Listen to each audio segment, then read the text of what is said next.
यशोदानन्दन व्रजजनरञ्जन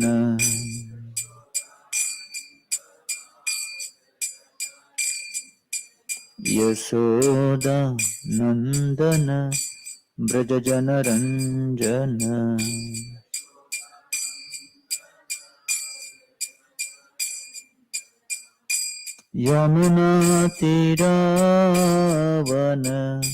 यमुनातीरावनचरी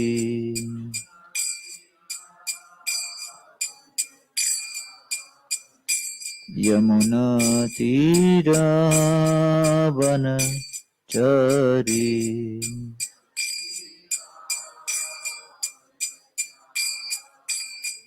जय राधा माधव कुंज बिहारी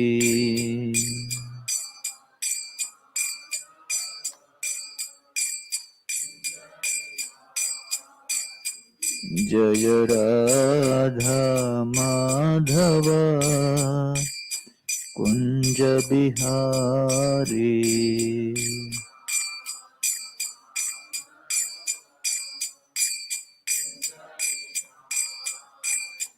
जय राधा माधव कुंज बिहारी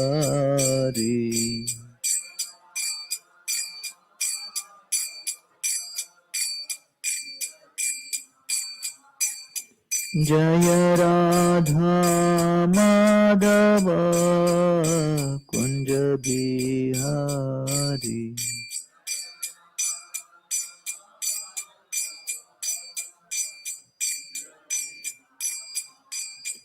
हरे कृष्णा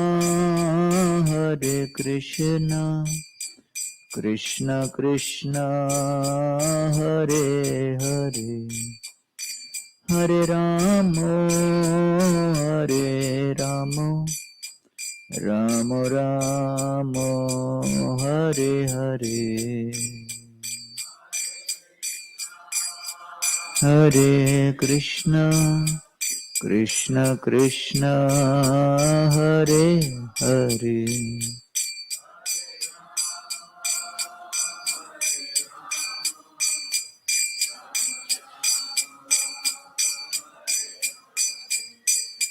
हरे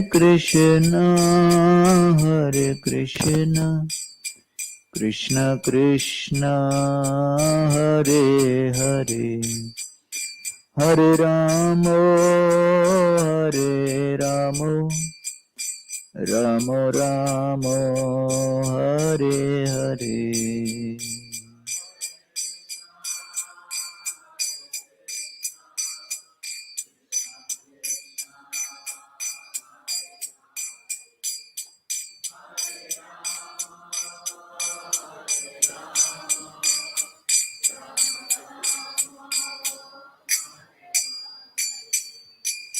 जय ओम Vishnupad Paramhans परिव्राजकाचार्य Shrimad His Divine Grace Shila Bhai Charanaarvinda Bhakti Vedanta Goswami Maharaj Shila Prabhupada Ki ISKCON Samsthavaka Shila Prabhupada Ki Jai Om Vishnupad Paramahamsa Parivrajakacara Srimad His Divine Grace Srila Bhakti Siddhanta Saraswati Thakur Prabhupada Ki Ananta Koti Vaishnava Vrinda Ki Namacharya Shila Hridas Thakur Ki प्रेम से कहो श्री कृष्ण चैतन्य प्रभु नित्यानंद श्री अद्वैत गदाधर श्रीवासदि गौर भक्त वृंद की श्री श्री राधा कृष्ण गोपीनाथ श्याम कुंड राधा कुंड श्री गिरि गोवर्धन की ब्रजभूमि श्री वृंदावन धाम की पुरुषोत्तम क्षेत्र श्री जगन्नाथपुरी धाम की नवद्वीप मायापुर धाम की गंगा माई जमुना माई की भक्ति देवी तुलसी महारानी की कलयुग पावन हरिनाम संकीर्तन की हरे कृष्ण महामंत्र की श्रील प्रभुपाद ट्रांसल बुक डिस्ट्रीब्यूशन की with all Gaur Premanande, all glories to assembled devotees, all glories to assembled devotees, all glories to assembled devotees, all glories to Sri Guru and Sri Gauranga.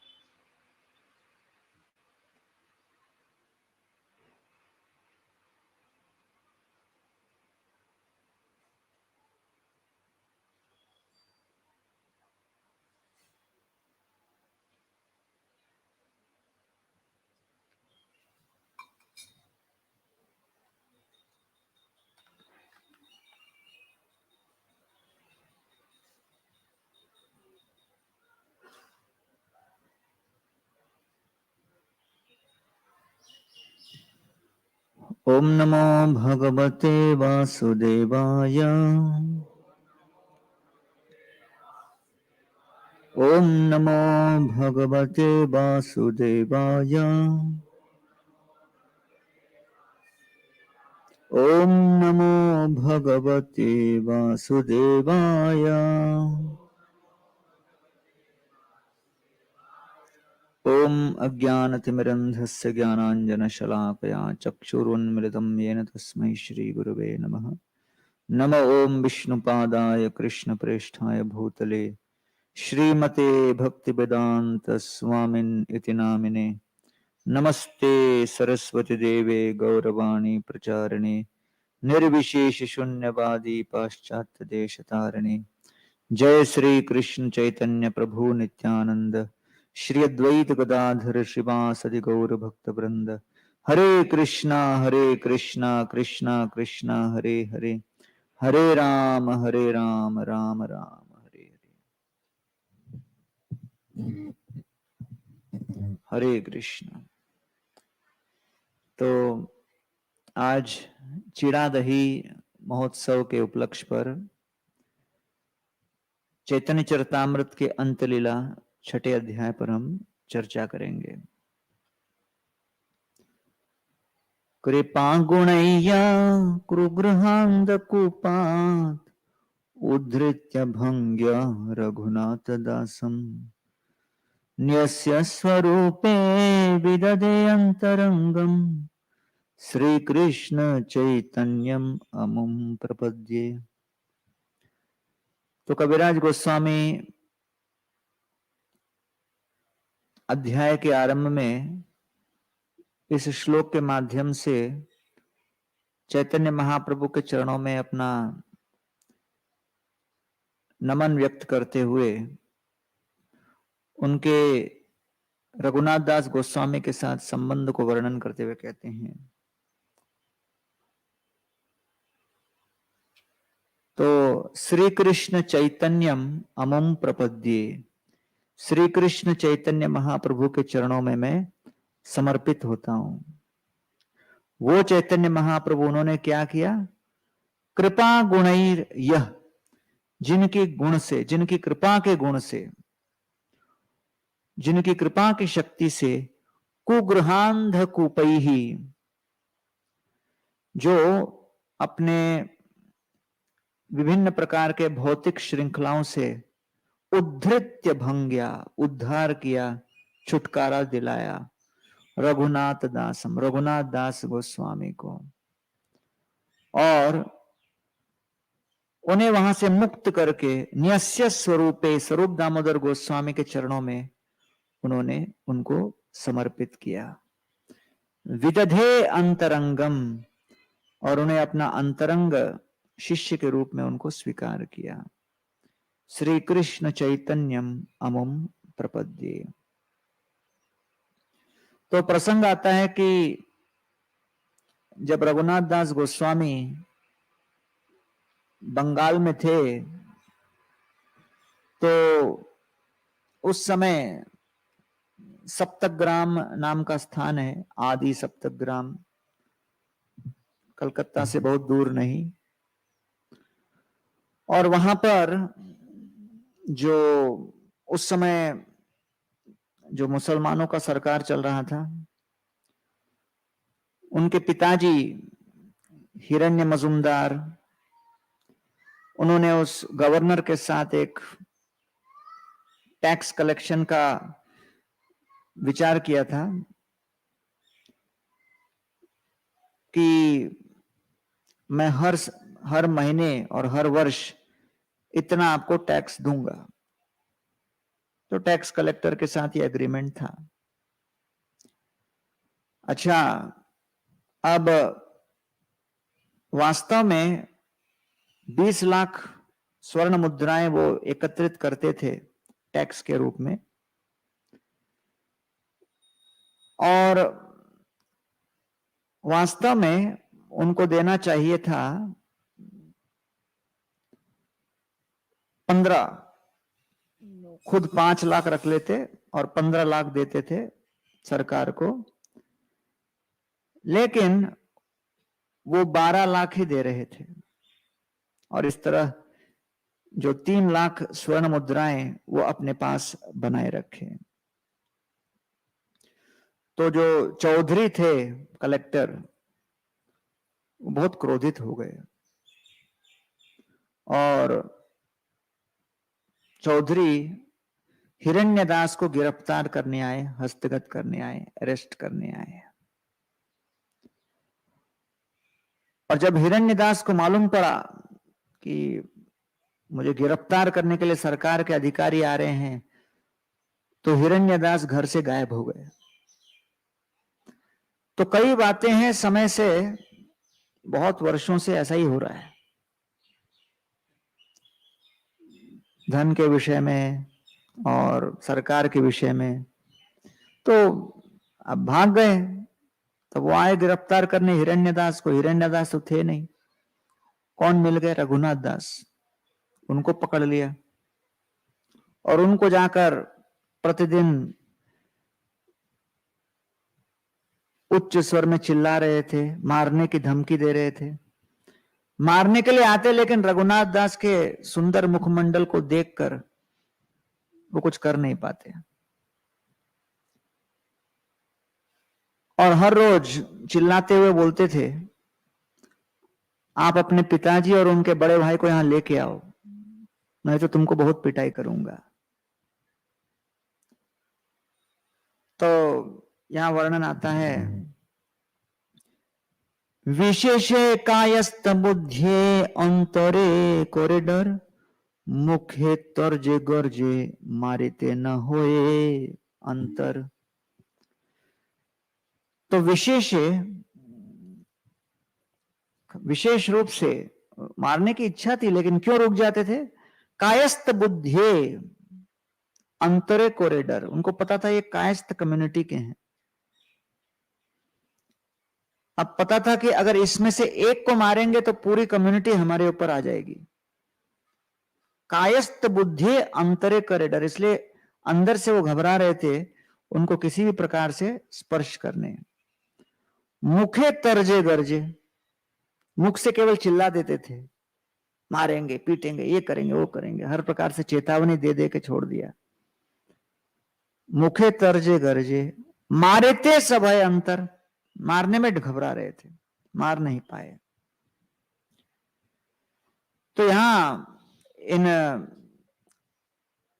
इस जो तात्पर्य में प्रभुपाद जी वर्णन करते हैं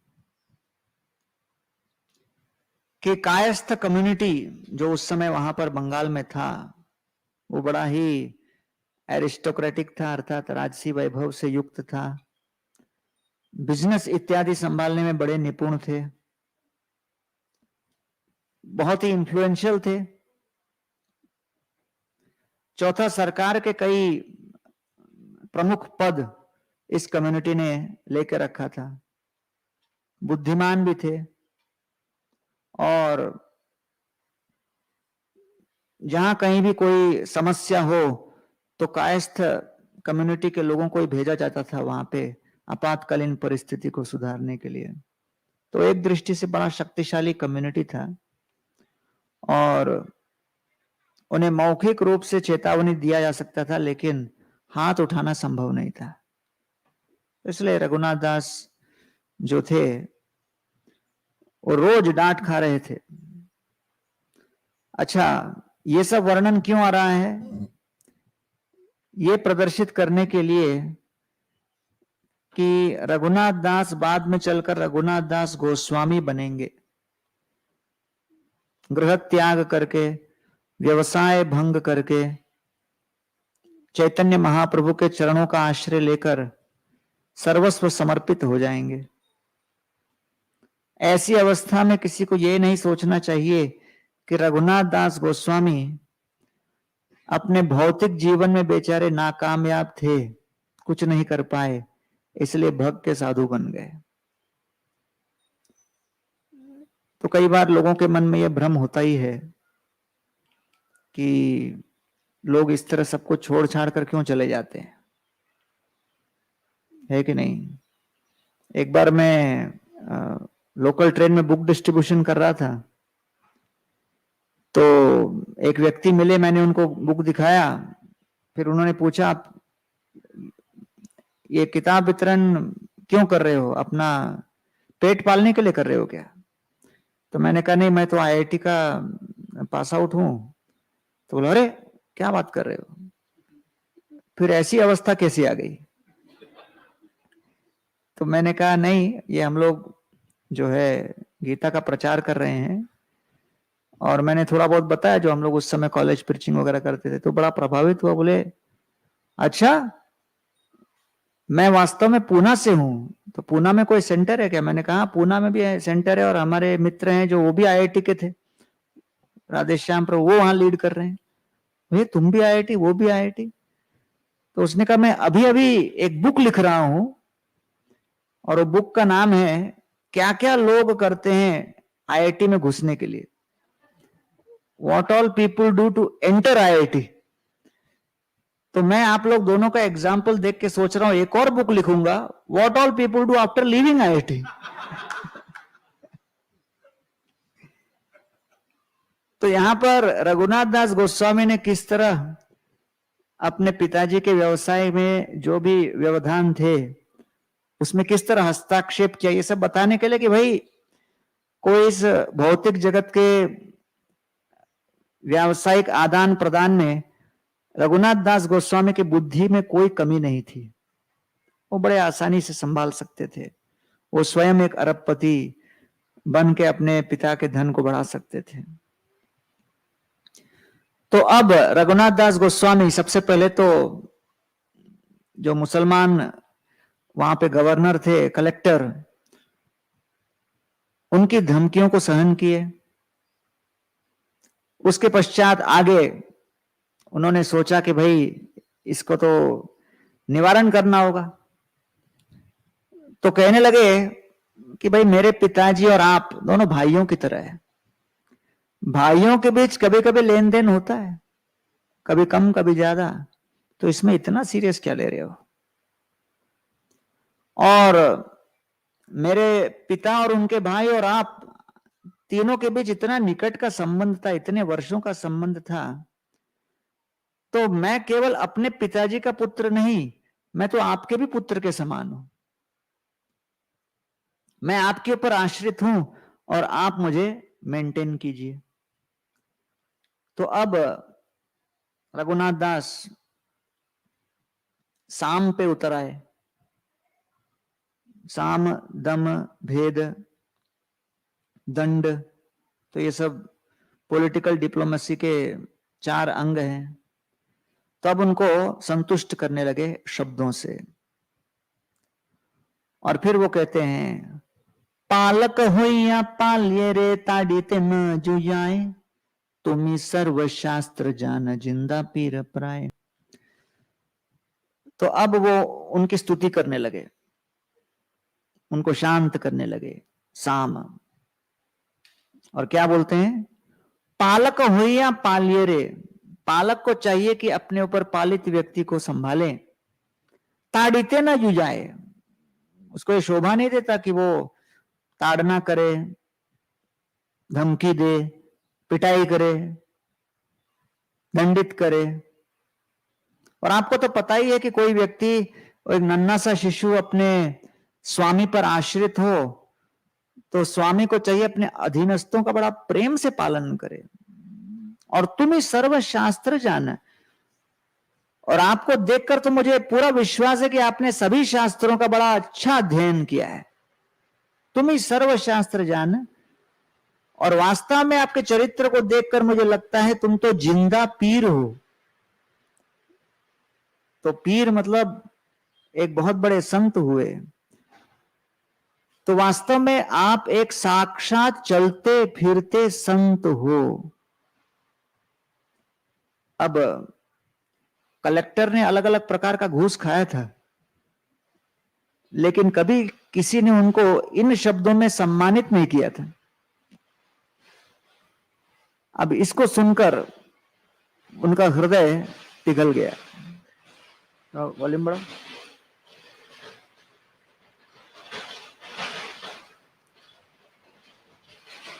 तो जैसे वो सुनते हैं इसको, उनके ऊपर प्रभाव पड़ा। एत शुनि म्लेच्छेर मन आर्द्र होइला, दाढ़ी बही अश्रु पड़े कांदिते लागिला। जैसे सुना आंखों से अश्रुधारा बहने लगी और इतना आंसू बहने लगा कि दाढ़ी से टपकने लगा। दाढ़ी बहे अश्रु पड़े कांदिते लागिला। और तब वो चौधरी रघुनाथ दास को देखकर कहते हैं, म्लेच्छ बोले आजी होते तुनी मोर पुत्र, आजी छाड़ाई मुतोमा कोरी एक सूत्र। आज से तुम मेरे पुत्र हो गए और मैं आपको आज मुक्त कर दूंगा, म्लेच्छ कहते हैं। और फिर अपने मंत्री को बुलाकर चौधरी ने कहा, रघुनाथ दास को मुक्त कर दो। और मुक्त करने के पश्चात बड़े प्रेम से रघुनाथ दास को देखकर अपने हृदय के भाव व्यक्त करने लगे। वो कहते हैं, देखिए आपके पिताजी और उनके बड़े भाई वो 8 लाख जो मुद्राएं हैं उसका भोग तो कर ही रहे हैं, लेकिन मैं भी तो उनका भाई हूं, तो मेरा पोर्शन भी थोड़ा दे दिया करो, थोड़ा संदेश दे दो उनको। तो कृपा करके आप जाइए और मेरा उनके साथ एक मीटिंग ऑर्गेनाइज कीजिए, व्यवस्था कीजिए, और अगर उनको बचा कुचा कुछ देने की इच्छा हो तो मैं उसे लेने के लिए स्वीकार हूं, बता देना, मेरा संदेश दे देना। फिर रघुनाथ दास गए, पिताजी को समझाया कि हाँ पता है भैया, धन आवश्यक है, लेकिन इतना भी नहीं कि जान पे आ जाए। देखिए ये न के न प्रकारे ने छोड़ दिया, अभी इस बार जो 3-4 हजार जो स्वर्ण मुद्राएं उनको ड्यू है वो भी दे दो। फिर दोनों भाइयों ने मिलकर उस चौधरी के साथ मीटिंग किया, मैटर सेटल हो गया। तो ये क्यों वर्णन आया, ये बताने के लिए कि रघुनाथ दास व्यवस्था करने में श्रेष्ठ थे, हर प्रकार की भौतिक व्यवस्था वो कर पाते थे। राजमंत्री रामानंद व्यवहारे निपुण, राज प्रीति को ही द्रवैल प्रभुरमन। मध्य लीला में रामानंद राय के विषय में ये वर्णन आता है। राजमंत्री रामानंद, रामानंद राय एक राजमंत्री थे, व्यवहारे निपुण, व्यवहार में बड़े निपुण थे, राज प्रीति को ही, वो जानते थे किस समय किस प्रकार के शब्दों का उपयोग करना। द्रवैल प्रभुरमन, और लोगों के हृदय को वो पूरी तरह से द्रवित कर सकते थे। तो प्रभुपाद जी लिखते हैं, Ramanand Rai was expert in diplomatic affairs, हर प्रकार के प्रशासन और राजनीति के कार्य क्षेत्र में बड़े निपुण पारंगत थे। तो रामानंद राय राजनीति में निपुण थे, रघुनाथ दास राजनीति में निपुण थे।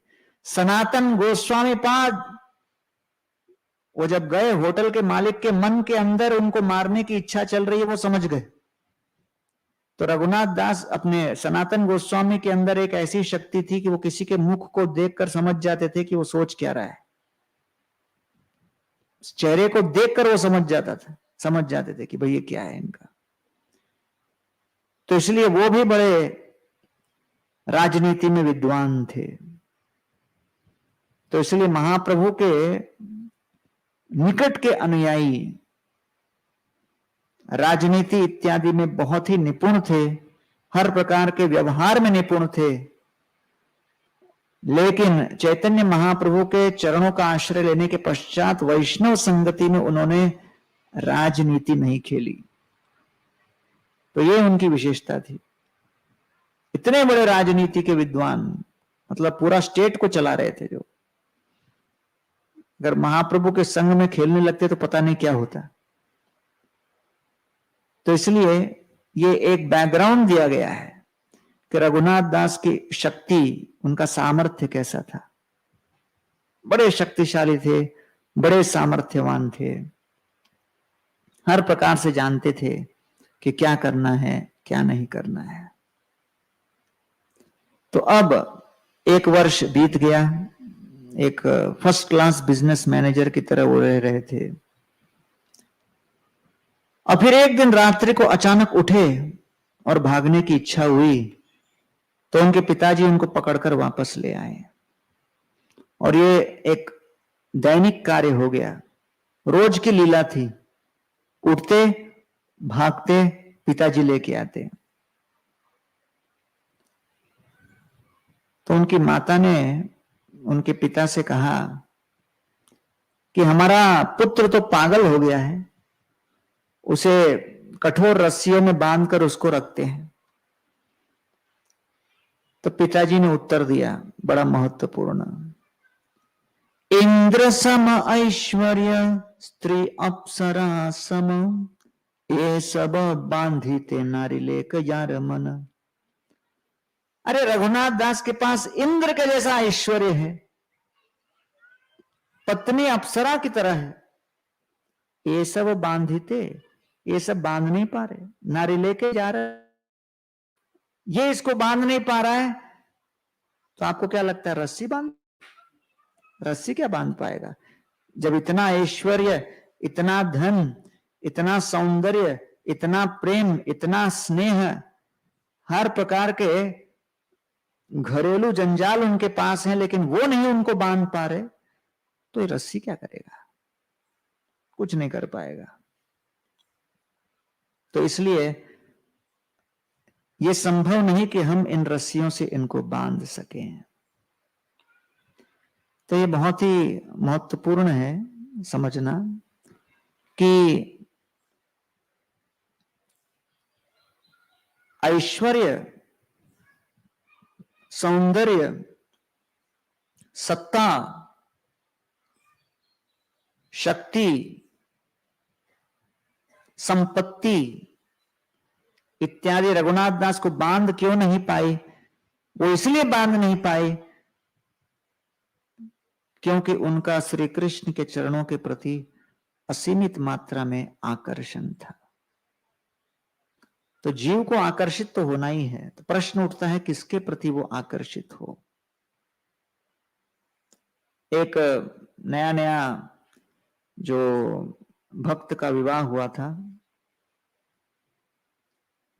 पत्नी भी बहुत कम आयु की थी, 19-20 वर्ष की थी। प्रभुपाद के पास आए आशीर्वाद लेने। तो प्रभुपाद ने पूछा अचानक उस लड़की से, जो महिला थी, कि तुम्हारा किसके प्रति अधिक आकर्षण है, कृष्ण के प्रति या पति के प्रति? तो महिला रोने लगी।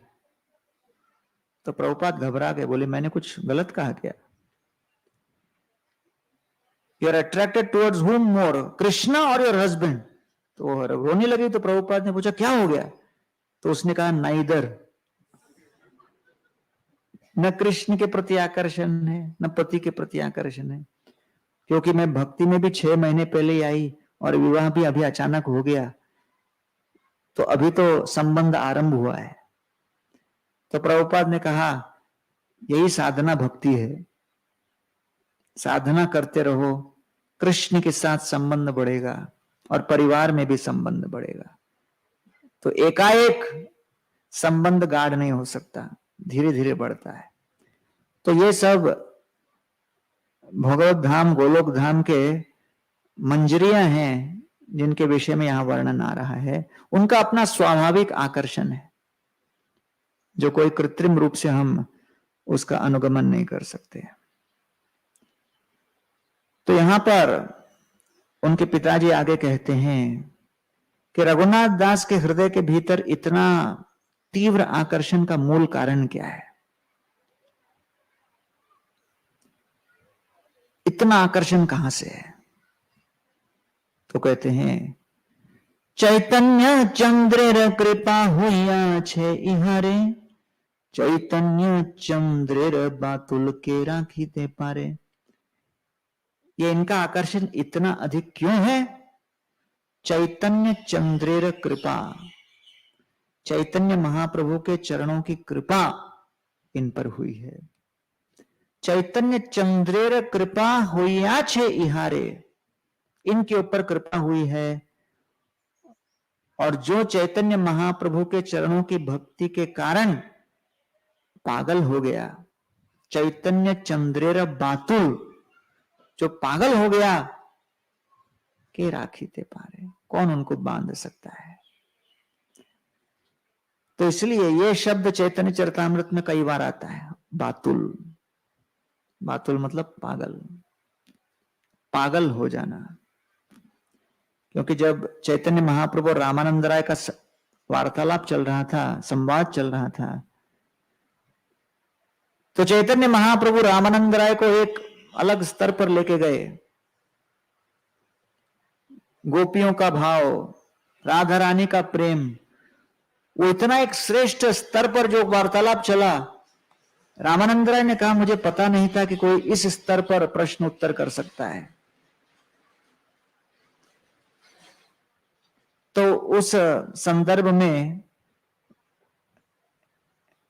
चैतन्य महाप्रभु रामानंद राय को उस समय कहते हैं, आमी एक बातुल तुमी द्वितीय बातुल, अतएव तुमी अमाय होए समातुल। तुम एक बातुल हो, मैं भी एक बातुल हूं।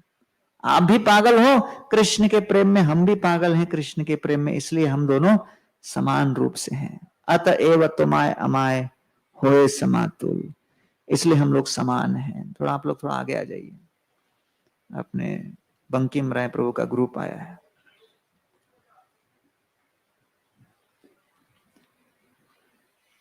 तो यहां पर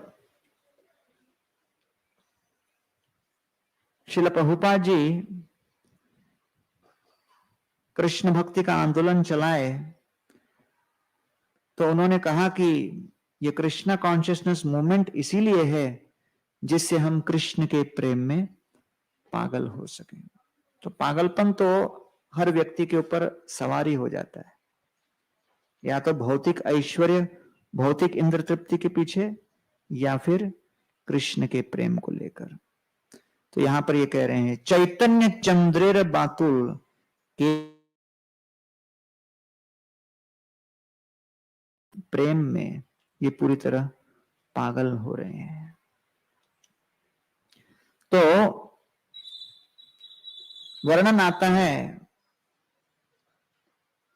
कि रघुनाथ दास गोस्वामी के ऊपर अनुकंपा हुई भगवान चैतन्य महाप्रभु की। तो प्रश्न उठता है, how does divine compassion manifest? अगर हमारी इच्छाओं की हमारे ऊपर भी चैतन्य महाप्रभु की इस प्रकार की दिव्य अनुकंपा प्रकट हो, तो उसके पीछे क्या कारण है, क्या तरीके हैं? तो सबसे पहले जब हमारे अंदर सेवा भाव होगा, there has to be service attitude. जब सेवा भाव होगा तब शक्ति प्राप्त होगी, देयर विल बी एम्पावरमेंट। और जब शक्ति मिलेगी तब हम वास्तविक सेवा कर पाएंगे। Only when there is service attitude, there is empowerment, then there is effective सेवा। इफेक्टिव सेवा का अर्थ क्या है कि हर प्रकार के बाधाओं को सहन करते हुए भी हम सेवा करते रहें। श्रीमद् भागवत में प्रश्न उठता है कि क्या प्रमाण है कि अपना हृदय कृष्ण भक्ति के मार्ग को पालन करके शुद्ध हो चुका? कोई कहेगा हम 10 साल से जप कर रहे हैं, शुद्ध होना ही चाहिए। 20 साल हो गए, झक मारने क्या, शुद्ध हो ही गया होगा। अरे दीक्षा हो गई, नाम भी मिल गया, शुद्ध हो ही गया होगा। अरे देखा नहीं क्या कंठी माला उतारा ही नहीं कभी। 25 साल हो गए, कांदा एक भी नहीं खाया, शुद्ध नहीं तो और क्या है। ऑफिस में लीटर लीटर भर के चाय पी जाते हैं, मैं केवल शुद्ध दूध पीता हूं। तो इसलिए शुद्धिकरण का यही सब तो लक्षण है। तो भागवत कहता नहीं, अपना हृदय शुद्ध हो गया, उसका एक प्रमुख लक्षण क्या है? धौतात्मा पुरुष कृष्ण पाद मूलम न मुंचती। हर प्रकार के प्रतिबंध बाधा आने पर भी जब हम सेवा न छोड़ें, सेवा को न त्यागें, कृष्ण पाद मूलम न मुंचती, किसी भी अवस्था में हम सेवा को न त्यागें, चाहे किसी प्रकार का भी हम पर आक्रमण हो, भावनात्मक रूप से, आर्थिक रूप से, सामाजिक रूप से, किसी भी प्रकार का आक्रमण हो, कृष्ण पाद मूलम न मुंचती, कृष्ण के चरणों को कदापि न त्यागना। मुक्त सर्व परिक्लेश पांथ स्वशरणम यथा, तब जाकर हर प्रकार से के क्लेश से व्यक्ति मुक्त होता है। इसलिए सबसे पहले जब सेवा भाव हो, सेवा भाव के कारण ही हम उचित सेवा कर पाते हैं। और जब हम दूसरा, what is the proof of effective seva? You serve others by offering your expertise to help them. दूसरों की सहायता करो, दूसरों को संतुष्ट करने का प्रयत्न करो, अपनी निपुणता को उसमें प्रकट करो, और तब जाके your empowerment will increase, आपकी शक्ति और बढ़ेगी। तो सेवा भाव हो, सेवा भाव के साथ सेवा करो और अपनी श्रेष्ठ गुणों को, निपुणता को दूसरों की सेवा में समर्पित करो। प्रभुपाद जी के सर्वेंट प्रभुपाद जी के लिए कुछ कचौरी बनाकर खिलाने गए। प्रभुपाद जी ने कहा, ये कचौरी मैं कल खाऊंगा। अब जो भी कारण था, प्रभुपाद को मूड आ गया अगले दिन खाने का, तो सर्वेंट को दे दिया वो कचौरी। सर्वेंट लेके आए नीचे और किचन में लाकर कचौरी को रख दिए, और वहां एक माताजी कुकिंग कर रही थी, उनको कहा, ये कचौरी प्रभुपाद कल खाएंगे, मैं इसको यहीं रख के जा रहा हूं, कल लेके जाऊंगा, ध्यान देना कहीं गायब न हो जाए।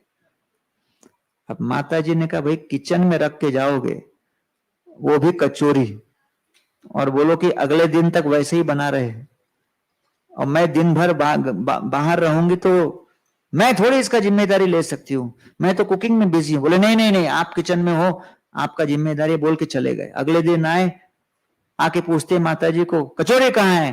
उसने कहा, मैंने कहा था मत रखो, क्यों रखा आपने? बोले नहीं नहीं, आपकी जिम्मेदारी थी, कचौरी गायब। तो चिंतित हो गए।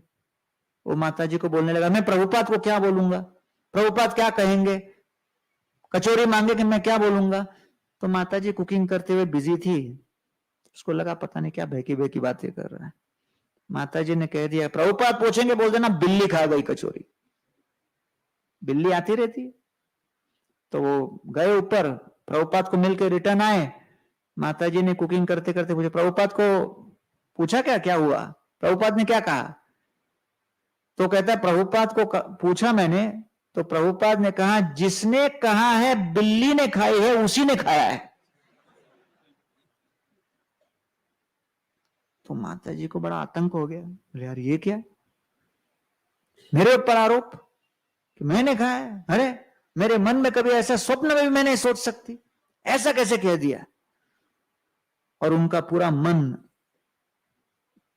एक अपराध के बवंडर में फंस गया, और फिर बहुत शक्ति के साथ उन्होंने अपने आप को नियंत्रित किया और कहा कि नहीं नहीं, मेन पॉइंट क्या है, उनको कचौरी चाहिए, जो कुछ भी कमेंट मारा हो वो अलग, मेन पॉइंट क्या, कचौरी चाहिए।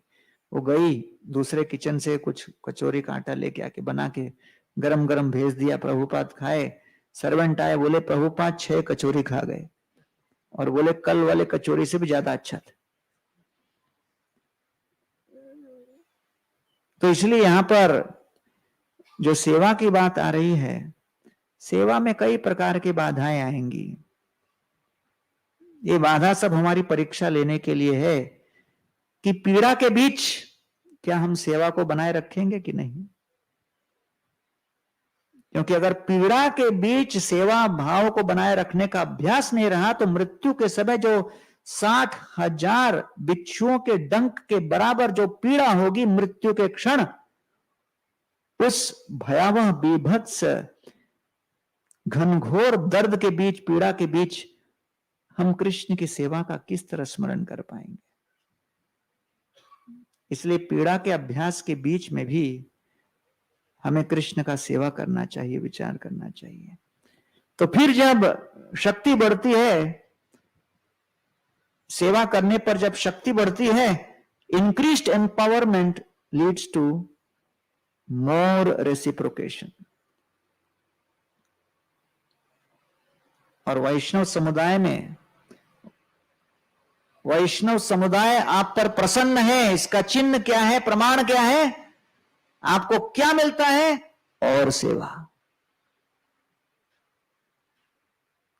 सेवा जब मिलती है तो इसलिए और उत्तरदायित्व तो बढ़ते हैं और फिर व्यक्ति और अपने आप को सेवा में समर्पित करे और फिर और जटिल उत्तरदायित्व से प्राप्त होते हैं।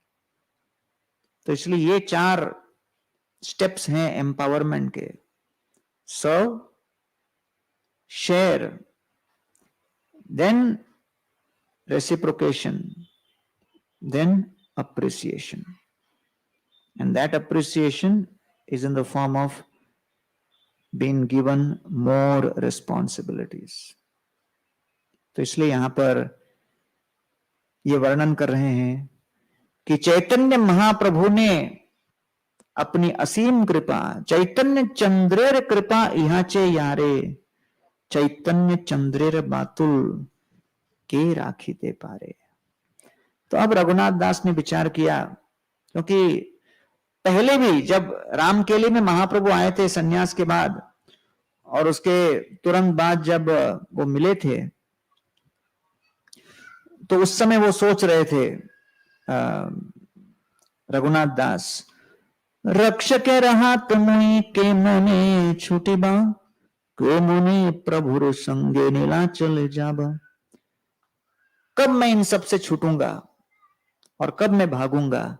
तब महाप्रभु ने उनको चेतावनी दी थी, नहीं अभी मत निकलना, स्थिर हुए घरे जाहो, नहाओ बातुल, क्रमे क्रमे पायलोक भव सिंधु कुल।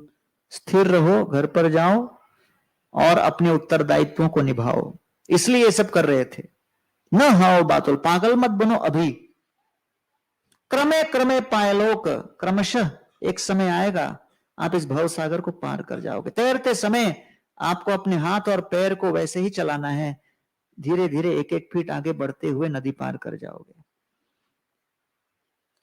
तो इसलिए वो अभी तक कर रहे थे और फिर महाप्रभु ने उनको एक विशेष गोपनीय सूत्र दिया था, अंतरे निष्ठा कर बाह्य लोक व्यवहार, अचिरे करिबे कृष्ण तुम्हारे उद्धार।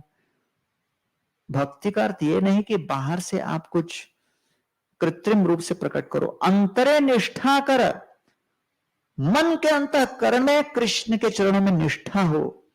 बाह्य लोक व्यवहार, बाकी लोक व्यवहार बनाए रखो, जो वही सामाजिक रूप से स्वीकृत हो वो सब लोक व्यवहार प्रदर्शित करो। अचिरे कोरिबे कृष्ण, कृष्ण तुम्हारे बाहर के व्यवहार के आधार पर नहीं, अंदर के निष्ठा के आधार पर आपको स्वीकार करेंगे, अपने पास खींच लेंगे। तब फिर महाप्रभु ने उनको उस समय ये कहा था कि बहुत शीघ्र मैं वृंदावन जाऊंगा और वृंदावन जाने के पश्चात मैं जब नीलाचल लौट के आऊंगा, तब नीलाचल में आने के पश्चात आपको फिर मैं बुला लूंगा अपने पास, है कि नहीं? तो नीलाचल में जब आऊंगा तब आप मेरे पास आना जब मैं पुरी आ जाऊं। तब रघुनाथ दास के मन में एक प्रश्न उठा कि भाई मेरे घर की अवस्था तो वैसे ही है कि अभी चारों तरफ से बंधन है, मैं कैसे मुक्त हो पाऊंगा? क्योंकि आज की वर्तमान की अवस्था इतनी दुखद है, इतनी जटिल है, परिस्थितियां मेरे विपरीत हैं। पिताजी ने इतने गार्ड्स चला के रखे चारों तरफ, सब लोग दिन रात देखते रहते हैं। सिक्योरिटी कैमरा नहीं, सिक्योरिटी के आदमी लगा दिए, 3-4 तो भोजन बनाने के लिए लगा दिए, 8-10 तो केवल हाथ में लाठी लेकर उनको घेर के खड़े हुए थे। तो वृंदावन देखिबे तबे आसिबे नीलाचले, तबे तुम्ही आमा पास आसिबो को न छले। तो कहते हैं तब तुम मेरे पास किसी छल से पहुंच जाना। तो महाप्रभु ने कह दिया। अब जब कोई वैष्णव की आज्ञा प्राप्त होती है तो कई बार उस आज्ञा के अंदर वो क्या शक्ति है वो स्पष्ट रूप से प्रकट नहीं होती, क्योंकि वैष्णव आज्ञा एक सूत्र के रूप में प्रकट होती है। उस सूत्र, उस बीज के अंदर भविष्य के संपूर्ण सेवा को सार्थक करने का वटवृक्ष छिपा हुआ है। लेकिन जब वो सूत्र के रूप में प्रकट होता है तब वो वटवृक्ष दिखता नहीं। तो महाप्रभु ने इतना ही कह दिया, तबे तुम्हें आमा पास आसिब कौन छले, कोई तो छल करके पहुंच जाना।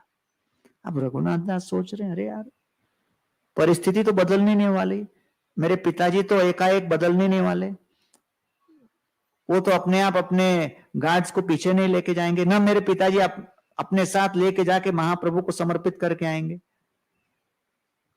वर्तमान परिस्थिति में दूर दूर तक मुझे कोई परिवर्तन नहीं दिख रहा। तो महाप्रभु ने भविष्य की आशंका की थी, लेकिन वो भविष्य का जो महाप्रभु ने उनको एक आशा दी थी उसको पकड़ पाने में वो असमर्थ हो रहे थे। तो इसलिए श्री चैतन्य महाप्रभु का पूरा मिशन केवल इस स्वामी की आज्ञा और सेवक का उस लपक कर आज्ञा तक पहुंचने का प्रयास के आधार पर ही फैलता है। क्योंकि जब कुछ ऊपर दिखे तभी तो छलांग लगाओगे। अब दिखने में लगता है वहां तक कैसे पहुंचे, लेकिन जब प्रयत्न आरंभ करते हैं तब फिर भगवान भी नीचे से उठाते हैं, उछालते हैं। लेकिन पहले देखते हैं कि आप प्रयास कर रहे हो कि बिस्तर लगा के सो गए। आसिब कौन छले, कौन से छल से, कौन से प्रयास से ये पूरा हो पाएगा, कैसे हो सकता है? तो प्रभुपाद ने भी इस्कॉन का प्रचार इसी प्रकार किया है कि नहीं। 2-3 साल हुए नहीं, 1970 के बाद प्रभुपाद जी ने तुरंत भारत में और अपने ऑस्ट्रेलिया में, न्यूजीलैंड में सब जगह प्रचार आरंभ करवा दिया। और भक्त लोग पूछते थे कैसे हम प्रचार करें। प्रभुपाद ने कहा जाओ, मैंने जैसे न्यूयॉर्क में हाथ में करताल लेके किया, आप भी करताल लो, जाके प्रचार करो, कीर्तन करो, अपने आप सब खुलेगा। अब वो शिष्य चाहे तो बैठकर प्रभुपाद के साथ बहस कर सकते थे, अच्छा कौन से शहर में जाऊं, वहां कौन हमारी प्रतीक्षा कर रहा है, किसको हम मिलेंगे, फंडिंग कौन करेगा, हमको जगह कौन देगा, हमारे सिटीजनशिप का क्या होगा। प्रश्न तो बहुत है, अथा तो भयंकर जिज्ञासा। लेकिन वो लिए चल गए, और जैसे कीर्तन आरंभ किया कुछ समय के पश्चात उनको जेल में भी बंद कर दिया। 4-5 भक्त थे, उनको जेल में बंद कर दिया। और क्या उनका कंडीशन था, क्यों बंद किया? बोले अजीबो गरीब कपड़ा पहना है, अजीबो गरीब कपड़ा पहना बोल के बंद किया। जज के सामने मैटर आया तो जज ने कहा अरे पूरा शहर उदास लग रहा है, ऐसे उदासी के बीच ये लोग रंग ला रहे हैं, ये हरे कृष्णा का कपड़ा रंग ला रहा है, तो दे आर एडिंग वैरायटी। और देखो कितना मुस्कुराते रहते हैं सब लोग, बाकी चेहरा उतार कर खड़े हुए हो, मुक्त कर दो इनको। तो प्रभुपाद जी को संदेश दिया कि भाई जज ने कहा कि हम लोग के कपड़े बड़े रंगीन हैं। प्रभुपाद ने कहा इसलिए कहा जाके कीर्तन करो। फिर एक शहर में मुक्त हुए तो दूसरे शहर में फिर पकड़ लिया, फिर जेल में डाल दिया, बोले नॉइस पोल्यूशन कर रहे हो। तो फिर प्रभुपाद को चिट्ठी लिखा, बोला हमको बेल के लिए $6-7 हजार मांग रहे हैं। प्रभुपाद ने कहा बेल क्यों लेना, अंदर ही कीर्तन करो, बेल से अच्छा जेल ही है। तो अंदर कीर्तन करने लगे, तो धीरे धीरे सारे कैदी लोग कीर्तन करने लगे। वो भी सब बोर हो रहे थे। कैदी लोग सोच रहे थे यार ये 5-6 लोग बहुत खुश लग रहे हैं। तो उनको खुश देखकर, कैदी लोगों को खुश देखकर वहां के जितने सिपाही थे, जेल के गार्ड्स थे, वो बोले हम क्यों छोड़े, हम भी करेंगे। तो जेल के गार्ड्स भी कीर्तन करने लगे। एक दिन जेल का वार्डन घुसा, तो एक जेल गार्ड वार्डन को देख के बोलता है हरि बोल। तो वार्डन घबरा गया, बोला यार ये क्या हो गया, हमारे अंदर यहाँ पर कुछ तो हो रहा है। तो मालूम पड़ा ये 6-7 हरे कृष्णा वाले गड़बड़ कर रहे हैं, बुलाया, बोला छोड़ रहे हैं आपको। तो उन्होंने कहा बेल का पैसा नहीं दिया, क्यों छोड़ रहे हो।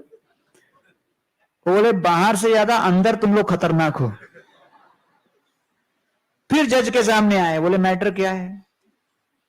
तो मधुदीक्ष प्रभु थे उस समय, तो उन्होंने कहा देखिए हमारे भगवान है जगन्नाथ, उनका जो है सबसे बेस्ट से बेस्ट जो स्ट्रीट है वहां पर यात्रा निकलनी चाहिए, वो हम लोग को ये अनुमति नहीं दे रहे।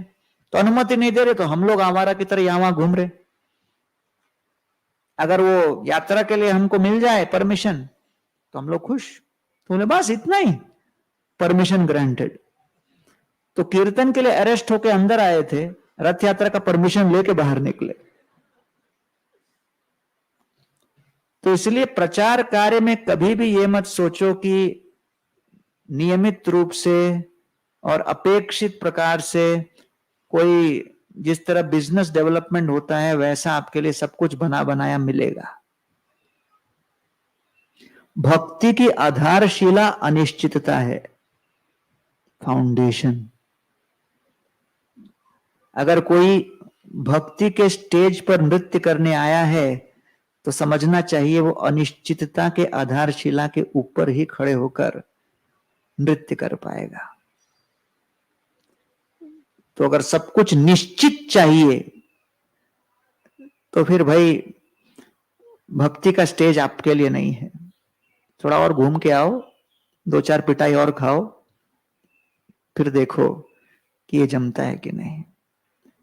तो महाप्रभु जब ऐसा कहे कि आसिबो नीला चले तबे तुम्हें आमा पास आसिह, कौन छले, कोई छल से आप आ जाओगे। तो भविष्य तो कोई देख नहीं सकता, त्रिकालदर्शी तो केवल परमात्मा है। तो रघुनाथ दास सोच रहे थे आसिह कौन छले, मैं यहां सप्तग्राम में, महाप्रभु वृंदावन, फिर वृंदावन से वो नीलाचल, फिर मैं यहां से वहां कैसे जाऊंगा, कैसे हो पाएगा। तब महाप्रभु उनके मन को पढ़कर समझकर तुरंत अगला श्लोक महाप्रभु कहते हैं, से छले से काले कृष्ण स्फुरबे तुम्हारे, कृष्ण कृपा जारे तारे के राखी ते पारे।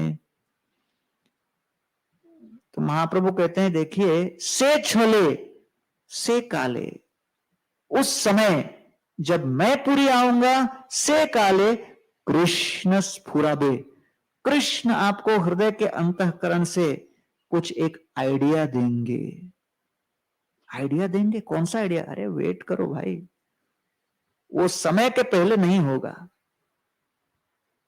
है कि नहीं। अब परसों रात को आप सोचते रहो कि 12 तारीख को द्वादशी के दिन क्या ब्रेकफास्ट मिलेगा, अरे भाई उसके लिए एक पूरा एकादशी निकालना पड़ेगा, है कि नहीं। आज मिलेगा कि नहीं आपको पक्का ना पूरा विश्वास है इनको।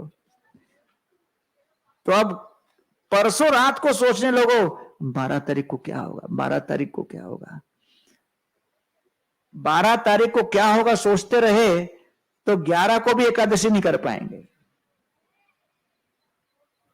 तो इसलिए वो स्फुरावे तुम्हारे उस समय, वो सही समय पर कृष्ण अंदर से आपको प्रेरणा देंगे।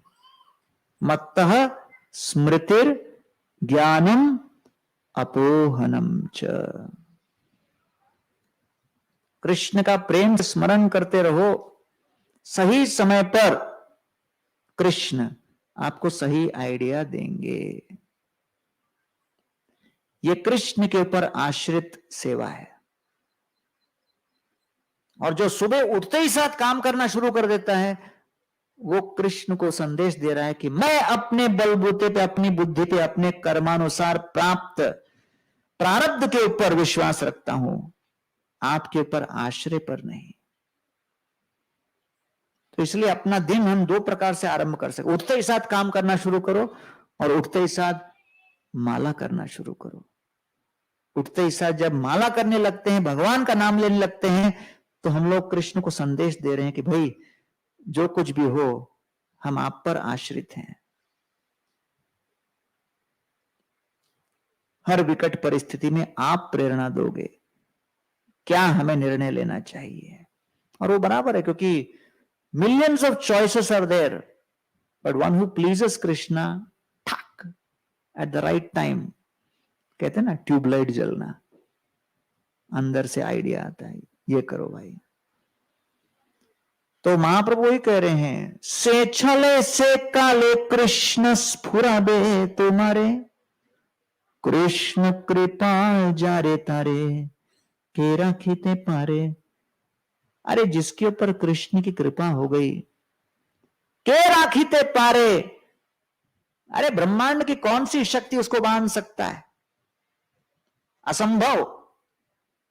कृष्ण को कोई बांध सकता है क्या? कृष्ण ने निर्णय ले लिया कुछ करना हो, कुछ संकल्प सिद्ध करना हो, तो कृष्ण के संकल्प को कौन काट सकता है?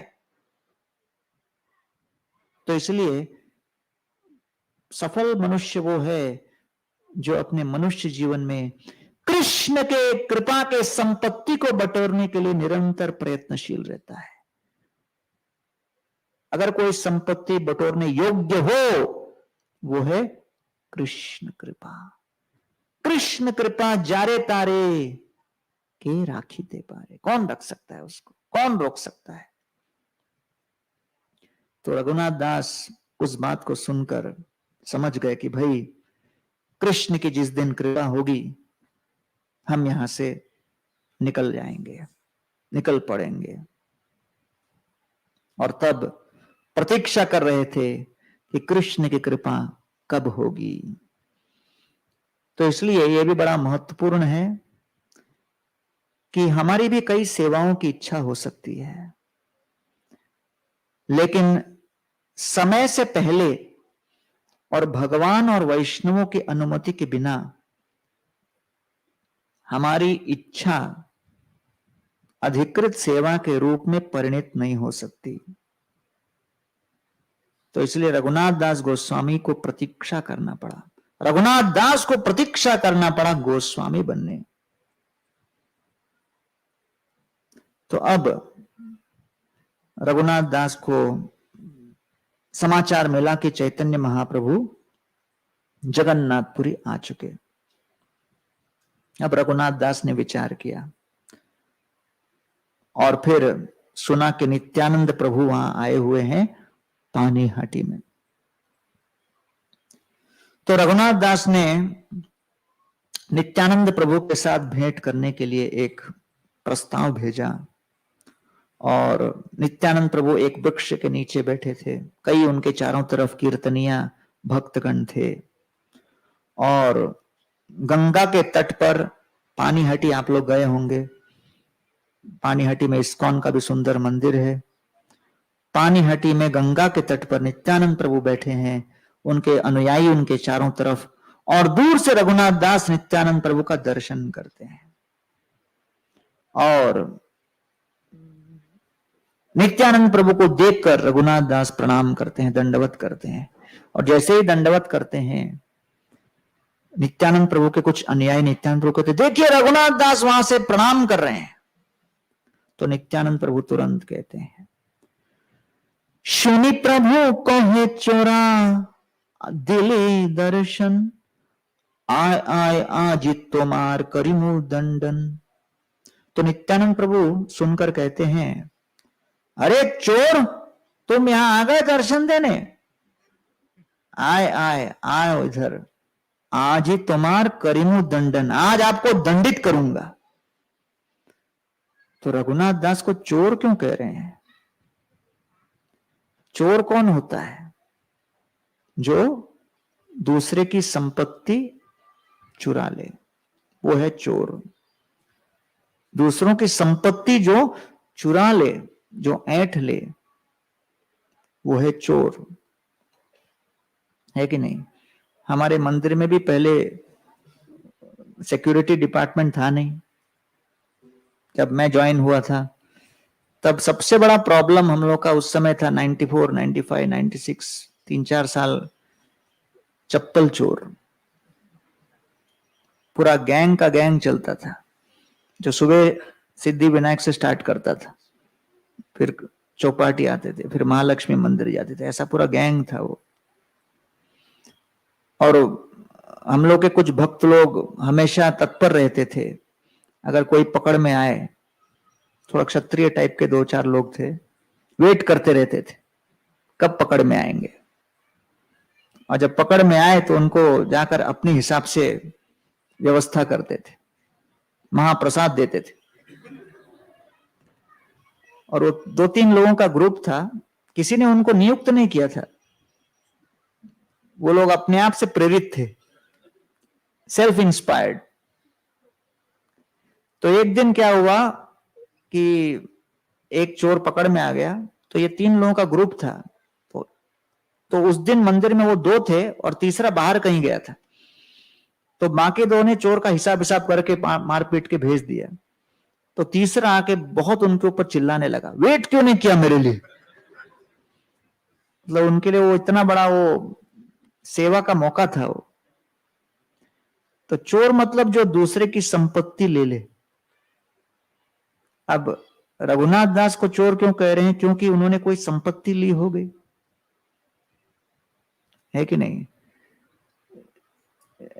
जब भरत महाराज आए और अपने हाथ में मशाल लेकर दशरथ महाराज के मृत शव को चिता देने जा रहे थे, तब अचानक वहां पर वशिष्ठ ऋषि उनको रोककर कहते हैं, मैं आपको ये काम नहीं करने दे सकता, आप ये अंतिम संस्कार नहीं कर सकते। भरत महाराज कहते हैं, अंतिम संस्कार नहीं कर सकता? रे रामचंद्र जी तो वन में गए, बचा हुआ फिर उसके बाद मैं ही हूं, बाकी तो मेरे अनुज हैं, ज्येष्ठ तो अभी मैं ही हूं। और नहीं, मृत्यु के अंतिम क्षणों में दशरथ महाराज ने अपना अंतिम संकल्प व्यक्त किया कि कैकेयी के साथ भरत महाराज भी षड्यंत्र में लगे हुए हैं, वो भी कपटी है, इतना पापी है कि उसके पापी हाथ का स्पर्श मेरे शव को न हो, वो अंतिम संस्कार भरत नहीं कर सकता। तो भरत महाराज को बड़ा झटका लगा, ये क्या, पिताजी ने जाते जाते इस तरह मेरे प्रति भाव व्यक्त कर दिया। तो खैर शत्रुघ्न ने अंतिम संस्कार किए। और फिर जब भरत महाराज आ रहे थे तो वशिष्ठ महाराज उनको कहते हैं, वशिष्ठ जी कहते हैं, भरत महाराज आइए, सिंहासन आपके लिए तैयार है, आप राजा बनिए। और जैसे ये कहते हैं, भरत महाराज उच्च स्वर में वशिष्ठ को देखकर कहते हैं, इस तरह वचन मत बोलिए चोर। तो वशिष्ठ सोचते, अरे यार, आज तक कभी कोई इससे गाली नहीं दिया मुझे, मैंने उसको क्या अंतिम संस्कार करने से रोक लिया, मुझे चोर कह रहा है। वशिष्ठ जी बोले, भरत महाराज अपने आप को संभाल लो, ये क्या अपमानित कर रहे हो हमको, चोर क्यों कहा? भरत महाराज ने कहा, अरे प्रभु रामचंद्र जी के चरणों की सेवा एकमात्र मेरी संपत्ति है, मुझे राजा बनाकर, मुझे राज सिंहासन पर चढ़ाकर रामचंद्र जी के चरणों के प्रति मेरी सेवा की शक्ति और सामर्थ्य को छीन रहे हो, वो सेवा ही तो मेरी संपत्ति है, उसको अगर छीन लोगे उस संपत्ति को, तो मेरे लिए क्या बचेगा? तो इसलिए जो मेरी संपत्ति को चुराए वो चोर ही तो है। कौन सी संपत्ति? राम के चरणों के प्रति सेवा। तो उसी प्रकार सुनी प्रभु कहे चोरा दिली दर्शन, रघुनाथ दास को कहते ये चोर है। क्यों? क्योंकि चैतन्य महाप्रभु के चरणों की सेवा, नित्यानंद प्रभु कहते वो मेरी संपत्ति है। अरे मेरी संपत्ति को बिना मेरे अनुमति के डायरेक्ट छीनने जा रहे, चोर हुए ना। मैं ये नहीं कह रहा मत लो, डिस्ट्रीब्यूटर ऑथराइज्ड मैं हूं, डायरेक्ट लेने जाओगे तो कैसा होगा? मेरी अनुमति के बिना नहीं हो सकता। तो इसलिए यहां कहते हैं प्रभु बोलाए ते हो निकटे न करे गमन, आकर्षिय तारा माथे प्रभु धोरिला चरण। तो महाप्रभु उनको पास बुलाते हैं और रघुनाथ दास जब प्रणाम करते हैं तो नित्यानंद प्रभु अपने चरणों को रघुनाथ दास के सर पर रख देते हैं और उनके मस्तक पर अपने चरणों को रखकर नित्यानंद प्रभु उस समय कहते हैं कौतुकी नित्यानंद सहजे दयामय, रघुनाथ कोहे किच्छु होइया सदय। कौतुकी नित्यानंद, नित्यानंद प्रभु स्वाभाविक रूप से बड़े सहज प्रेमी स्वभाव के थे, कृपालु थे और निरंतर कुछ न कुछ मजाक करते रहते थे। और उन्होंने रघुनाथ दास को हंसते हुए कहा निकटे न आई सच्चोर भाग दूरे दूरे, आज लाग पाया छी दंडी मुंह तुम्हारे। क्यों भाई मेरे निकट आने से घबराते हो? अरे चोर कहां दूर भाग के जा रहे हो, आज मैं तुमको दंड दूंगा। नित्यानंद प्रभु उनको चेतावनी देते हैं आप यहां से भागने का प्रयत्न किए, दंड दूंगा। और क्या दंड? दधि चिड़ा भक्षण कराह मोर गणे, सुनी आनंदित होला रघुनाथ मने। कहते हैं मेरे जितने यहां पर अनुयायी बैठे हैं, यहां पर दधि चिड़ा भक्षण, दही और चिड़ा इनको भक्षण कराओ, सुनी आनंदित होला, सुनकर आनंदित हो गए रघुनाथ दास। अब रघुनाथ दास कौन है? करोड़पति के पुत्र, अरबपति। हाँ, आज जैसे वॉरेन बुफे और इनका नाम लिया जाता है, उस तरह के करोड़ों में उनका धन था, ऐश्वर्य था। अब नित्यानंद प्रभु उनको दंड ही देते तो मांग सकते थे 1 करोड़ सोने की मुद्राएं दो, 1 करोड़ छोड़ो 10 लाख तो दे ही दो। नित्यानंद प्रभु कुछ भी मांग सकते थे उनसे और उनके सामर्थ्य के अंदर था। लेकिन नित्यानंद प्रभु क्या कह रहे हैं? चिड़ा, पोहा, दही ये आप खिलाओ। अब ये भी बड़ा महत्वपूर्ण है। क्यों? क्योंकि कई बार लगता है कि सेवा साधन पर निर्भर है, लेकिन नित्यानंद प्रभु बता रहे हैं चैतन्य महाप्रभु के चरण कमलों को प्राप्त करने के लिए प्राथमिक योग्यता है वैष्णव की सेवा, गुरु का आदेश पालन, गुरु का आश्रय। नित्यानंद प्रभु गुरु के प्रतीक हैं। गुरु के माध्यम से ही हम भगवान तक पहुंच सकते हैं और फिर गुरु शिष्य को क्या करते हैं? वैष्णवों की सेवा में लगाते हैं। तो चैतन्य महाप्रभु को प्राप्त करना हो तो नित्यानंद प्रभु की सेवा करनी होगी। नित्यानंद प्रभु रघुनाथ दास को वैष्णवों की सेवा में लगाते हैं। वैष्णवों को संतुष्ट करो, उनकी कृपा प्राप्त करो। उनकी कृपा प्राप्त करोगे तो महाप्रभु की कृपा प्राप्त होगी। तो इसलिए अब प्रश्न उठता है वैष्णवों को संतुष्ट करना हो तो क्या करना होगा? वैष्णवों को संतुष्ट करना बहुत आसान है। वैष्णवों को संतुष्ट करना महंगा काम नहीं है, बहुत सस्ता है, बहुत आसान है, बहुत सुलभ है। थोड़ा पोहा लो, थोड़ा दही लो, उसको मिला दो और बांट दो, है कि नहीं? 500 साल पहले केवल पोहा को थोड़ा गंगा के पानी में मिलाकर थोड़ा केला वेला काट के डाल दिया, वितरित किया, सब खुश हो जाते थे। आजकल हम लोग थोड़ा आम वाम भी डालते हैं, और दामोदर प्रभु ने और पता नहीं क्या क्या आइटम उसमें इंट्रोड्यूस किया है। तो चीड़ा दही। अब सुदामा की लीला प्रसिद्ध किस लिए है? क्या लेके गए कृष्ण के लिए? पोहा। तो पोहा अर्थात सबसे निर्धन दरिद्र व्यक्ति के लिए सुलभ सामग्री पोहा। महाप्रभु ने कहा पनीर खिलाओ, पनीर बांटो। नित्यानंद प्रभु ने क्या कहा? पोहा, चीड़ा दही, है कि नहीं?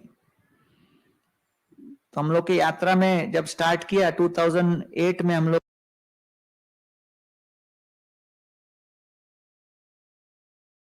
बना रहे थे, तो एक दो दिन के बाद एक दूसरे शहर के लोग आए और वो भक्त लोग बोले कि हम लोग बनाएंगे, हम लोग का अपना अलग स्टाइल है पोहा बनाने का।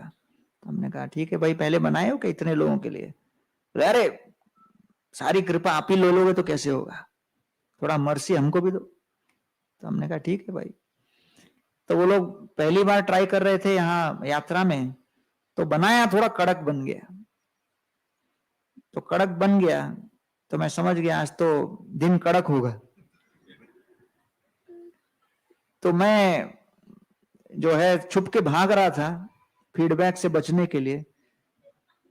तो अचानक एक हमारे महाप्रभु जी, महाप्रभु प्रभु मेरे को पकड़ लिए, बोले क्या बनाया था यार, इतना कड़क पोहा, दांत टूट गया। मैंने कहा पोहा थोड़ी था, वो तो कॉर्नफ्लेक्स था, हर्बल टी के साथ मिक्स करके पीना था। बोले अरे तुमने बताया नहीं? मैंने कहा आपने पूछा नहीं। वो बेचारे कंफ्यूज खड़े थे, मैं साइड से निकल गया। तो यहां पर पोहा इतना सुलभ और इतना सुंदर तरीके से चैतन्य चरितमृत में वर्णन आ रहा है कि इतना प्रेम से वो लोगों ने बनाया कि एक में गर्म दूध के साथ, और किसी में दही और शक्कर और केला, और कहीं पर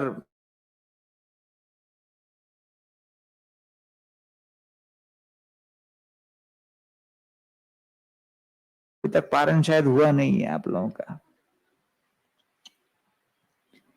तो सभी नित्यानंद प्रभु के महत्वपूर्ण अनुयायी वहां बैठे थे और उस उत्सव के विषय में सुनकर प्रचुर मात्रा में लोग वहां आ गए और सभी को 2 मटके दिए हाथ में, छोटे छोटे मटके,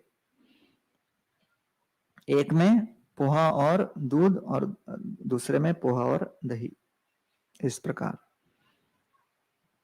और तब उस समय राघव पंडित वहां आ गए और वर्णन आता है कि उसी समय नित्यानंद प्रभु ने चैतन्य महाप्रभु का आह्वान किया और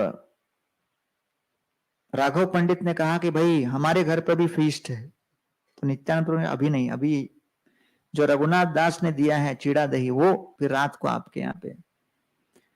और फिर नित्यानंद प्रभु ने कहा क्योंकि मैं ग्वालबाल हूं इसलिए मुझे नदी के तट पर बैठकर यह स्वीकार करने में और आनंद आता है। और तब नित्यानंद प्रभु ने अपने ध्यान में चैतन्य महाप्रभु को वहां अवतरित कराया और चैतन्य महाप्रभु आ गए, नित्यानंद प्रभु खड़े हो गए और हर मटके से नित्यानंद प्रभु ने थोड़ा सा पोहा लिया और फिर चैतन्य महाप्रभु को खिलाया। वो नित्यानंद प्रभु देख पा रहे थे इस दृश्य को। फिर नित्यानंद प्रभु भी हर मटके से एक एक लिए और चैतन्य महाप्रभु ने नित्यानंद प्रभु को खिलाया। और फिर सभी वैष्णवों को देख रहे थे बाकी अन्य समझ नहीं पा रहे थे कि हो क्या रहा है, क्योंकि वो चैतन्य महाप्रभु को देख नहीं पा रहे थे। फिर नित्यानंद प्रभु बैठे और उन्होंने चैतन्य महाप्रभु को एक स्थान दिया। चैतन्य महाप्रभु खाने लगे और फिर नित्यानंद प्रभु ने सबको कहा, अब आप लोग संतुष्ट होकर इसे प्राप्त कीजिए, क्योंकि चैतन्य महाप्रभु ने भी उसको स्वीकार कर लिया। और सब लोग उच्च स्वर में बोले, हरि हरि हरि हरि हरि हरि। तो ये हरि हरि की ध्वनि पूरे ब्रह्मांड में फैल गई। और तब जब वैष्णवगण भगवान का नाम हरि हरि लेते हुए ये चिड़ा दही प्राप्त कर रहे थे, कृष्ण और बलराम किस प्रकार यमुना के तट पर बैठकर ग्वाल बाल मित्रों के संग में भोजन करते थे, उसका स्मरण किया। फिर चैतन्य महाप्रभु नित्यानंद प्रभु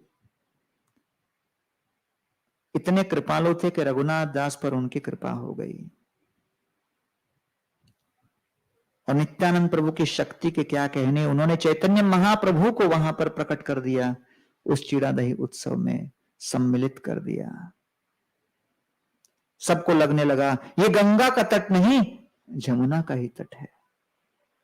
महोत्सव सुनि पासारे नाना ग्राम होते, चिड़ा दधी संदेश कला आनिले बेचीते। और इस उत्सव को देखकर आसपास समाचार लग गया, तो सब लोग, जितने लोग केला बेचते थे, पोहा बेचते थे, संदेश बेचते थे, सब लोग अपना अपना लाकर वहां दुकान लगा दिए। जब उत्सव होता है तो सबको पता लग जाता है, सब प्रकट हो गए वहां पर। और तब रघुनाथ दास उन सब से सब कुछ खरीद लिए और सब कुछ खरीद कर उन्होंने वितरित कर दिया। और तत्पश्चात नित्यानंद प्रभु राघव पंडित के घर पर गए और वहां पर उन्होंने सुंदर नृत्य किया, कीर्तन किया, प्रसाद पाया। इसका सब विस्तृत वर्णन इसमें आया है। अब वर्णन करते हैं कि वैष्णव जब संतुष्ट हुए, नित्यानंद प्रभु संतुष्ट हुए, अब रघुनाथ दास नित्यानंद प्रभु के अनुमति लेने जाते हैं अंत में कि भाई फेस्टिवल पूरा हो गया। अगले दिन प्रातःकालीन रघुनाथ दास जब जाते हैं तो उनके बीच का आदान प्रदान बड़ा महत्वपूर्ण है।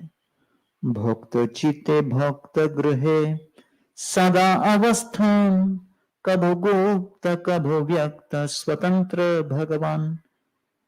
भगवान कभी भक्त के चित्त में, कभी भक्त के घर में, कभी गुप्त कभी व्यक्त। भगवान स्वतंत्र हैं, कहीं पर भी किसी प्रकार से प्रकट हो सकते हैं। सर्वत्र व्यापक प्रभुर सदा सर्वत्र वास, इहार संशय जार से जाय नाश। भगवान सर्वत्र व्यापक हैं, सर्वत्र उनका वास है। इहाते संशय जार, अगर इस तत्व में कोई संशय करेगा, तार होए नाश, उसका नाश हो जाएगा। अब रघुनाथ दास जाते हैं नित्यानंद प्रभु के पास और नित्यानंद प्रभु से निवेदन करते हैं, क्या? अधम पामर मोहीन जीवाधम, मोर इच्छा होए पाइया चैतन्य चरण। रघुनाथ दास कहते हैं, महाप्रभु मेरी एक ही इच्छा है, मैं अधम हूं, मैं पतित हूं, मैं पामर हूं। अधम पामर मोई होय जीवाधम, मैं हर प्रकार से, हर दृष्टि से अयोग्य होते हुए भी मोर इच्छा होए पाइया चैतन्य चरण। मेरी एक ही इच्छा है, मैं चैतन्य महाप्रभु के चरणों को प्राप्त करना चाहता हूं, ये मेरी इच्छा है। तो रघुनाथ दास जो कि करोड़ों करोड़ों के संपत्ति के मालिक थे, उनके मन में केवल एक ही संपत्ति की अभिलाषा थी, महाप्रभु के चरणों की निरंतर सेवा की संपत्ति। लेकिन वो संपत्ति उनको प्राप्त नहीं हो रही थी, और उस संपत्ति को प्राप्त करने के लिए जो साधन था वो था वैष्णवों की सेवा। चीड़ा दही खिलाकर, उनको प्रसन्न करके, उनका आशीर्वाद प्राप्त करके, उनकी कृपा के सूत्र बनकर फिर वो यहां प्राप्त कर पाए। मोर इच्छा होए पाइया चैतन्य चरण। तो नित्यानंद प्रभु देखकर सोच रहे, अरे इसको क्या लगता है, इनके अंदर योग्यता है क्या? बामन होइया जेन चांद धरी बारे चाय, अनेक यत्न कैनो तबु, अनेक यत्न कैनो ताते कभु सिद्ध नोय। तो कहते हैं वास्तव में महाप्रभु तो चंद्र की तरह हैं, मैं तो बटु की तरह हूं। एक बौना चंद्र को थोड़ी स्पर्श कर सकता है। बामन हो या जेन चांद धोरी बारे चाहे, हाँ मेरी इच्छा महाप्रभु के चरणों को प्राप्त करने की हो सकता है, बौने की महत्वाकांक्षा की भांति हो, मूर्खतावश प्रस्ताव हो सकता है, हास्यास्पद प्रस्ताव हो सकता है, इसमें दो राय नहीं। लेकिन अनेक यत्न कैनु ताते कभु सिद्ध नोय, मैंने बहुत यत्न किया, बहुत प्रयत्न किया, बारंबार प्रयास किया महाप्रभु के चरणों को प्राप्त करने का, अभी तक सिद्ध नहीं हो पाया। कोई ना कोई बाधा आती चली गई। सेवा करने की बहुत इच्छा है, सेवा को सफल करने की बहुत इच्छा है, कहीं ना कहीं कोई बाधा आ जाती है मेरी सेवा में, सेवा को संपूर्ण करने का संतोष नहीं मिल पा रहा। कभू सिद्ध नोए जत बार पालाय आमी गृहादि छाड़िया, पिता माता दुई मोरे रखाए बांधिया। और माता पिता ने बार बार मुझे पकड़ लिया, अब तक मैं छूट नहीं पाया, मुक्त नहीं हो पाया, स्वच्छंद रूप से मैं महाप्रभु के चरणों की सेवा नहीं कर पाया। तो अब मैं इस समस्या का मूल कारण ढूंढ पाया हूं। तुम्हारे कृपा विना के हाँ चैतन्य न पाए, तुम्ही कृपा कोयले तारे अधमेह पाए। आपके कृपा के बिना, तुम्हार कृपा बिना के चैतन्य न पाए। नित्यानंद प्रभु की कृपा के बिना कोई चैतन्य महाप्रभु को प्राप्त नहीं कर सकता, गुरु की कृपा के बिना कोई कृष्ण को प्राप्त नहीं कर सकता। तुम्ही कृपा कोयले तारे अधमेह पाए। और आपकी कृपा हो तो भौतिक रूप से कितना भी अयोग्य व्यक्ति क्यों न हो, चाहे उसके वर्तमान में कितने ही साधन की कमी क्यों न हो, उसकी वर्तमान परिस्थिति कितनी जटिल क्यों न हो, तुम्ही कृपा कोयले तारे अधमेह पाए। लेकिन केवल उस कृपा के बिंदु के संचार मात्र से असंभव कार्य भी संभव हो सकता है। वो कृपा का अवतार कब होगा, कैसे होगा, उसकी मैं प्रतीक्षा कर रहा हूं। अयोग्य मोहि निवेदन कोरिते कोरि भय, मोर चैतन्य देह गोसाई हुई सदै। मैं अयोग्य हूं, अयोग्य मुई, मैं अयोग्य होते हुए निवेदन कोरिते कोरि भय, निवेदन करने में भय हो रहा है। कितना अयोग्य व्यक्ति, ऐसा भिक्षुक करोड़पति के सामने क्या याचना करे। लेकिन मेरी याचना मुझे निर्लज्ज होकर व्यक्त करना ही होगा, मेरे हृदय के अंतरंग भावनाओं को मुझे अपने जीवों पर लाना ही होगा, चाहे कितना भी लोक में हर प्रकार से परिहास हो, मुझे उसकी चिंता नहीं।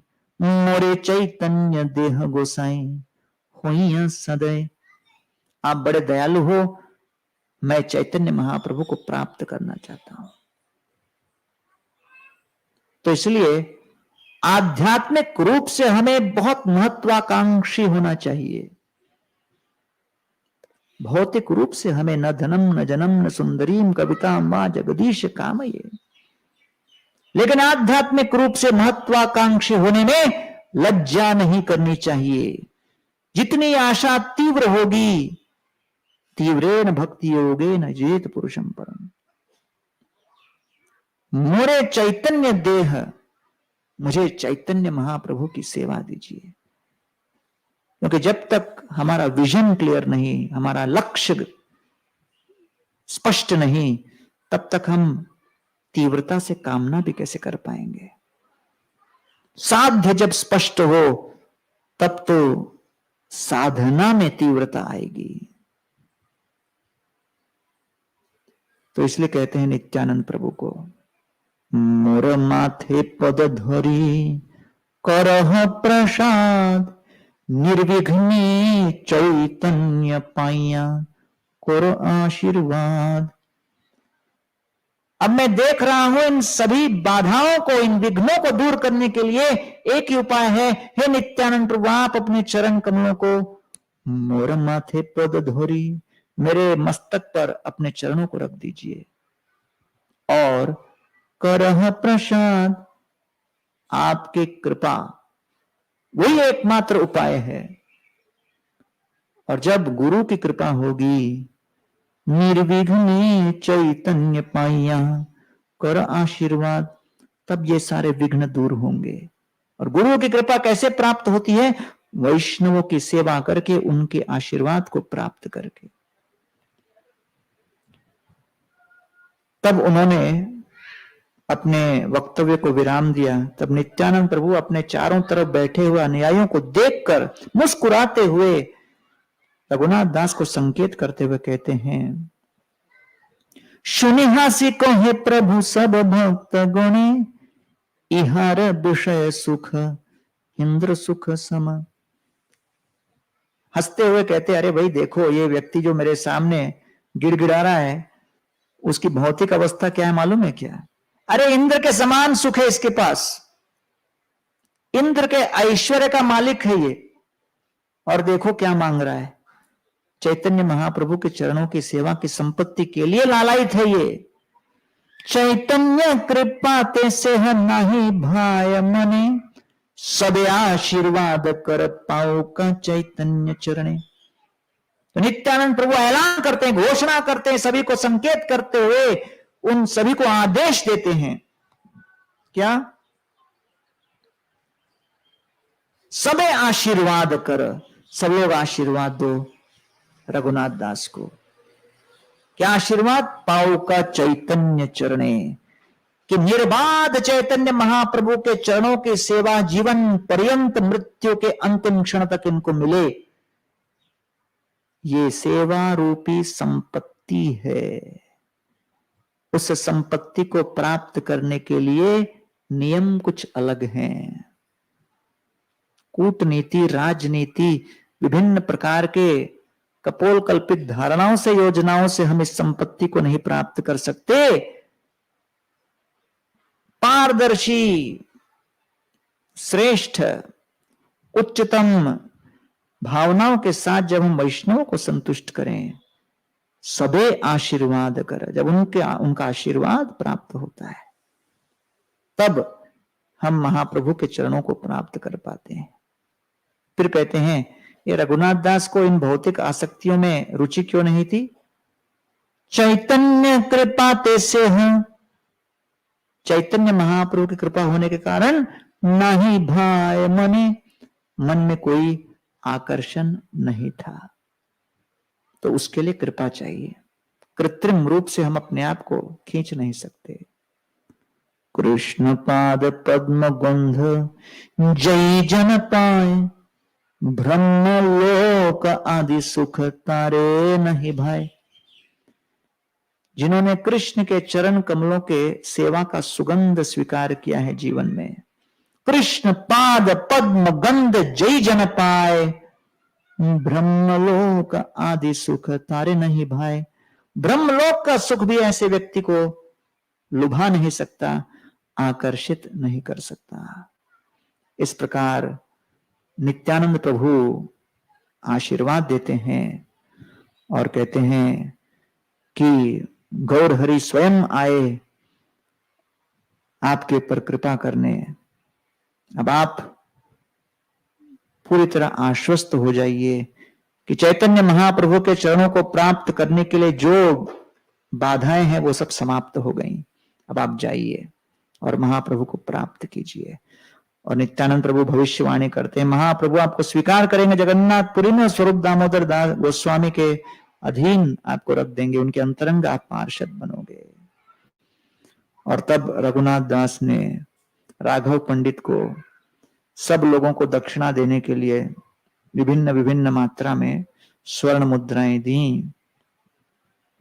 और तब फिर जैसे महाप्रभु ने भविष्यवाणी की, एक दिन यदुनंदन आचार्य आए और कहा कि उनका घर का पुजारी गायब हो गया, आप थोड़ी व्यवस्था कर दीजिए। क्योंकि सबको पता था कि रघुनाथ दास गोस्वामी का कन्विंसिंग पावर भयंकर था। कोई भी सेवा से पलायन करने के लिए ट्राई करे तो रघुनाथ दास उनको समझा सकते थे, तो नेगोशिएशन में मास्टर थे। तो बोला यार आप थोड़ा उस पुजारी को समझाओ, वो अभी बोलता छुट्टी पे जाएगा, पूरी सेवा बिगड़ जाएगी। तो रघुनाथ दास चले उनके साथ। फिर रास्ते में बोले यदुनंदन आचार्य को, आप जाओ मैं संभाल लूंगा। तो यदुनंदन आचार्य चले गए, रघुनाथ दास यहां से भागे। ग्रामे ग्रामे पत छड़ी जाए, बने बने काए मने वाक्य चिंते चैतन्य चरणे। और समझते थे कि पीछे पीछे लोग हाईवे से ही आएंगे, तो सीधा वन से भागते भागते चले गए। और काय मन वाक्य चिंते, निरंतर चिंतन कर रहे थे चैतन्य महाप्रभु के चरणों का। भक्षण अपेक्षा नहीं समस्त दिवस गमन, क्षुधा नहीं बाधे चैतन्य चरण प्राप्ति मन। भोजन नहीं किया, जल भी नहीं पिया, कई कई दिन बीत गए, लेकिन क्षुधा उनके लिए बाधा नहीं बनी। क्यों? क्योंकि कोई भी शारीरिक पीड़ा कब होती है? जब मन भगवान के चरणों से हटता है। चैतन्य चरण प्राप्ति मन, चैतन्य महाप्रभु के चरणों को प्राप्त करना है, इस स्वप्न को लेकर वो निरंतर अपने मन को आविष्ट किए थे। तो इसलिए चैतन्य महाप्रभु के चरणों को प्राप्त करने की लालसा, वो वास्तव में साधक के जीवन के लिए भोजन बनता है, उनके लिए वास्तव में एक पोषण बनता है। तब जाकर रघुनाथ दास भागते भागते चैतन्य महाप्रभु के पास जगन्नाथपुरी में 12 दिन में पहुंचे। और उन 12 दिनों में वो रास्ते में केवल 3 दिन ही खा पाए। ऐसा नहीं कि चीड़ा दही थोड़ा लेके निकले थे कि रास्ते में थोड़ा काम आएगा, तो अलग ही लेवल के थे। प्रभुपाद तात्पर्य में लिखते रघुनाथ दास को कोई इमिटेट करेंगे रघुनाथ दास गोस्वामी को, वो मर जाएगा। 3 दिन में एक बार छाछ थोड़ा सा लेना, समझ रहे ना? तो वो तो जगन्नाथपुरी पहुंचे, हम ट्राई करेंगे, हम सीधा ऊपर ही जाएंगे। तो तब जाकर महाप्रभु ने उनको स्वरूप दामोदर गोस्वामी के छत्र छाया में रखा। और इस प्रकार ये चिड़ा दही उत्सव बड़ा महत्वपूर्ण पानीहाटी में आयोजित किया गया महोत्सव है, जिसके माध्यम से अपने साध्य को प्राप्त करने के लिए मूल साधना का मार्ग क्या है ये स्पष्ट है। वैष्णवों की सेवा करो, वैष्णवों को संतुष्ट करो, गुरु संतुष्ट हो।